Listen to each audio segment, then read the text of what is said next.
আমাকে হলুদ T shirt পরিহিতা ব্যক্তি, তিনি পরেছিলেন হলুদ টি শার্ট, তিনি আমাকে মেরেছেন। আমি অন্য কোনো কারো কথা বলিনি।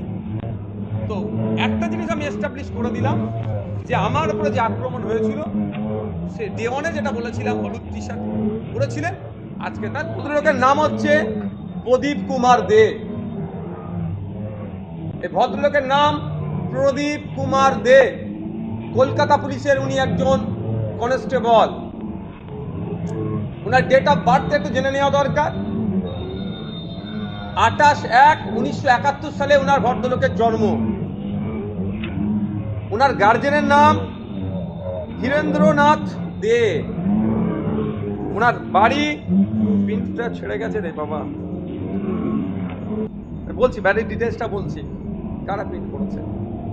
আচ্ছা, ওনার ডেট অফ জয়নিং 31/1/1995 সালে উনি কলকাতা পুলিশে জয়েন্ট হয়েছে। ওনার ডেট অফ রিটায়ারমেন্ট 31/1/2031। এই ভদ্রলোকের কোয়ালিফিকেশনটা একটু জানা দরকার। একটা এমএলএ কে এসে ভাট করে মারছে, প্রাণঘাতী হামলা চালাচ্ছে। ভদ্রলোক মাধ্যমিকের গণ্ডি পার করতে পারেননি। ওনার একটা কোয়ালিফিকেশন, আর কতটা কম বলে অপমান ওনাকে করবো না।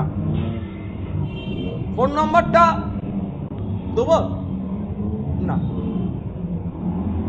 ওনার সাথে আমার আইনি লড়াই হবে। এই ভদ্রলোকের থানার আন্ডারের বাড়ি, নদিয়া ডিস্ট্রিক্টের বাড়ি। দুটো বললাম, থানার নাম বললাম যে থানায় বাড়ি, আর